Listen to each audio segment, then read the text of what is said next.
Assalamualaikum warahmatullahi wabarakatuh. Salam sejahtera bagi kita semua. Pada kuliah ini, saya akan membahas sekilas tentang statistik energi, baik di dunia maupun di Indonesia.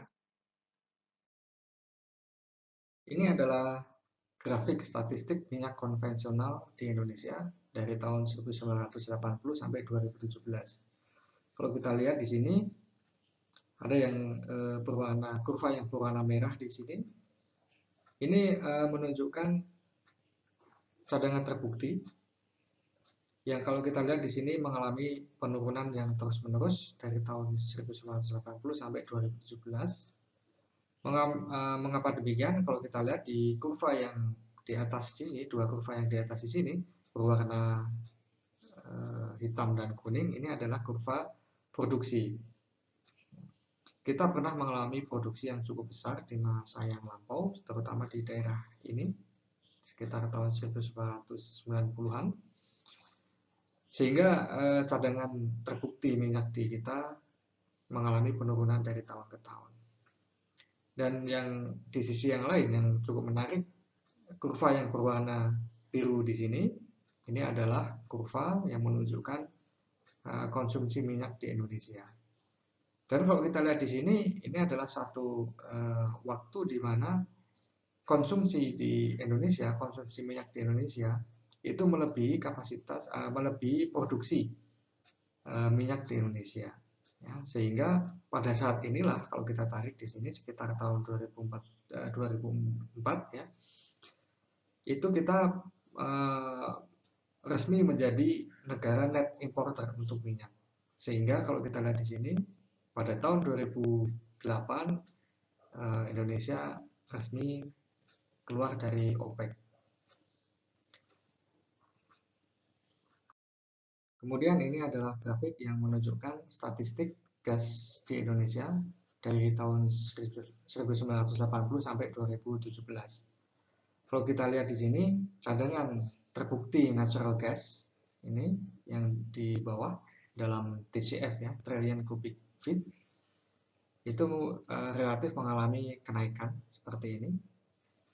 Berbeda dengan minyak, kalau minyak kita terus mengalami penurunan, kalau gas kita mengalami kenaikan seperti yang kita lihat di sini. Kemudian yang berwarna biru di sini adalah konsumsi dari gas di Indonesia. Kalau kita lihat ini secara umum mengalami tren kenaikan. Kemudian grafik yang atau kurva yang paling atas di sini yang berwarna merah, ini merupakan kurva yang menunjukkan produksi gas di Indonesia mengalami kenaikan yang terus menerus. Mengapa mengalami kenaikan? Untuk konsumsi di Indonesia baik itu minyak dan gas, karena memang kebutuhan masyarakat di Indonesia semakin hari semakin naik. Di samping karena perkembangan teknologi yang membutuhkan banyak energi, juga karena semakin banyaknya populasi penduduk di Indonesia. Nah, semakin tingginya konsumsi energi di Indonesia itu juga bisa terlihat dari statistik batubara di Indonesia, seperti yang terlihat pada grafik di bawah di sini, dari tahun 1980 sampai 2015.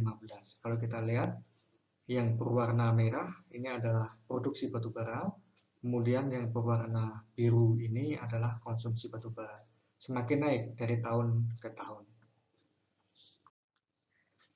Semakin naiknya konsumsi energi di Indonesia dan di sisi yang lain cadangan minyak di Indonesia semakin turun, itu akan memerlukan eksplorasi energi di Indonesia, terutama untuk mencari sumber-sumber energi alternatif.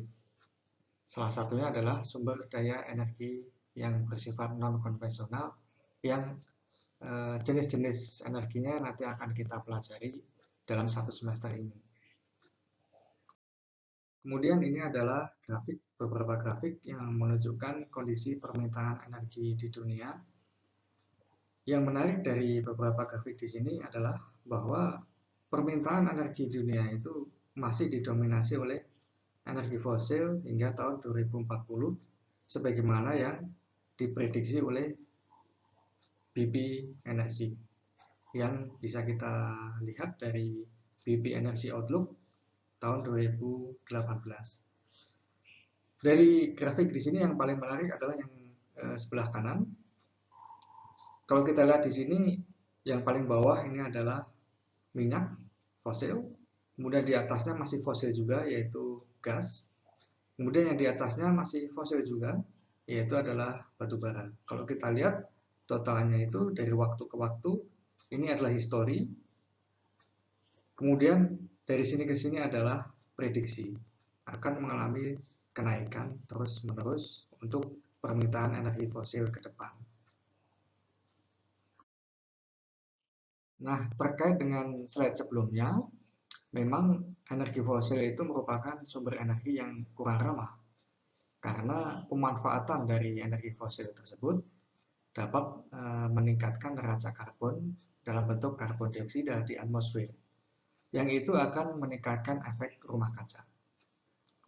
Namun memang kontinuitas suplai dari energi fosil tersebut memang yang masih paling tinggi saat ini dibandingkan dengan energi-energi jenis-jenis energi yang lain.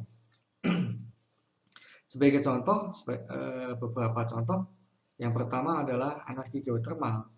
Saat ini masih belum secara masif dimanfaatkan karena salah satu kendala yang paling